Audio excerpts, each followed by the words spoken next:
Hey, what's up guys, Nick here. Happy New Year and welcome to the first video of 2020, unboxing the Insta360 1R. Today is January 7th, which could possibly become a very important date for many people.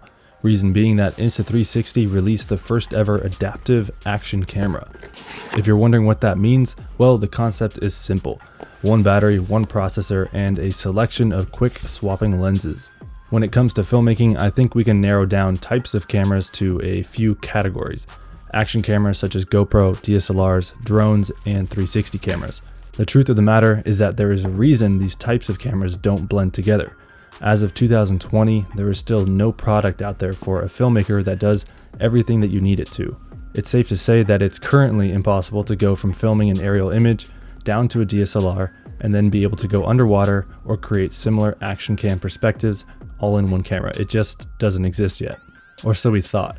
Even though I don't see that happening anytime soon, I believe that Insta360 just made the greatest leap in the right direction. Looking at the specs, the 1R is capable of swapping between 3 different lenses, a 4K wide angle mod, dual lens 360 mod, and 1-inch wide angle mod, as they call it. So we have a battery, a processor, and 3 different lenses capable of shooting standard 4K action camera type footage, 5.7K 360 footage, and somehow a 1-inch wide-angle Leica lens capable of shooting 5.3K video and 19 megapixel raw stills. If you're wondering what the difference between the 4K wide-angle mod and the 1-inch mod is, the best way to describe it is that the 4K wide-angle is what comes standard on most action cameras, while the 1-inch mod offers creators a 5.3K 1-inch sensor to achieve image quality and dynamic range, similar to a DSLR camera. The 4K wide sports a 16.4mm angle lens with an aperture of f2.0, the dual lens 360 with a 7.2mm angle lens at f2.8, and the 1-inch wide with a 14.4mm angle lens at f3.2. All in all, with the type of sensor this camera has, those images create a 35mm equivalent focal length. Here's a deeper look at the specs each lens provides. Something to keep in mind is that even though the camera has been announced, I was informed that this is still a pre-production version of the hardware, firmware, and the app, so things may change. But so far, while looking at the specs, I'd have to say that I'm most impressed by the ability of the 1-inch wide-angle lens to shoot 5.3K.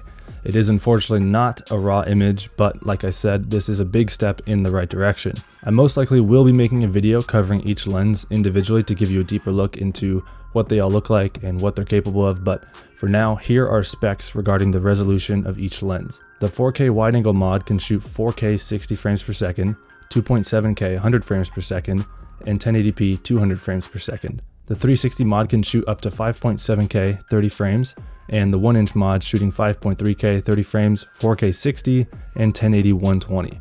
The one thing I would like to see on this list would be the ability to shoot in 24 frames per second in each resolution available. The only lens capable of doing so is the 360 mod at 5.7K, which is still pretty good. The other lenses shoot with a minimum of 30 frames per second. Not the end of the world for an action camera, but there are moments when 24 frames per second is a plus to have.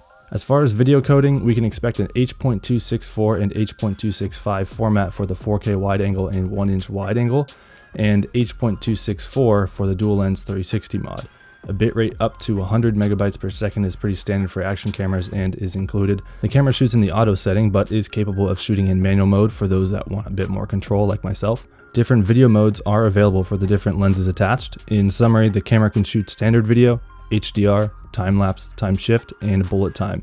If you'd like a better understanding of what those video modes are, let me know down in the comments and I'll make a video covering those topics. While sitting in the launch meeting, there were rumors of external audio recording. This has been such a huge problem with GoPro in the past. They basically gave up on the production of their 3.5mm mic adapter, which left a lot of customers, including myself, pretty frustrated. I will be making a separate video pertaining to the audio in this camera, and if what they're saying is true, it could solve a lot of people's problems. In regards to battery life, I heard numbers close to 1 hour, but as mentioned before, those numbers could change, hopefully for the better. Okay, so jumping into the software. This is where it gets a little crazy and in a good way.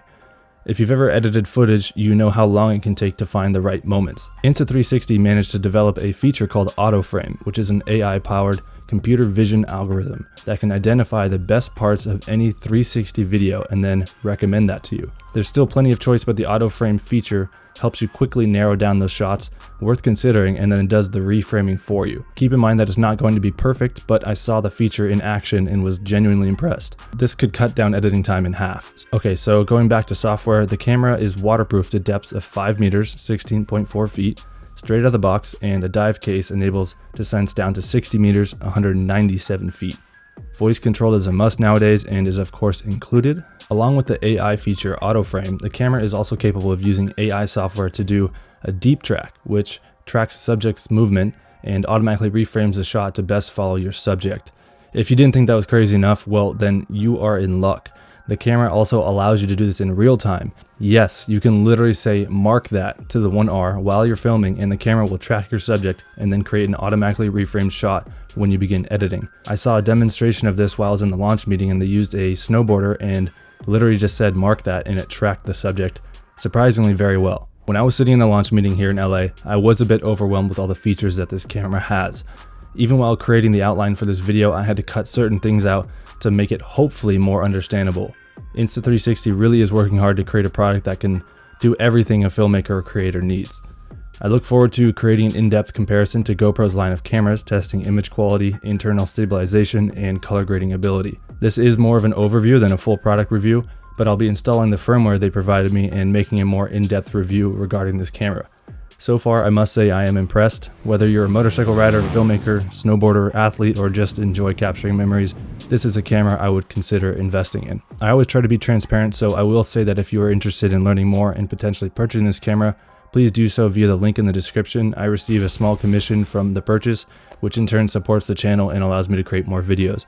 Regardless of this being a sponsored video, I only bring products to the channel that I feel are worth watching or investing in. That's it for today's video. I'll catch you in the next one. Peace.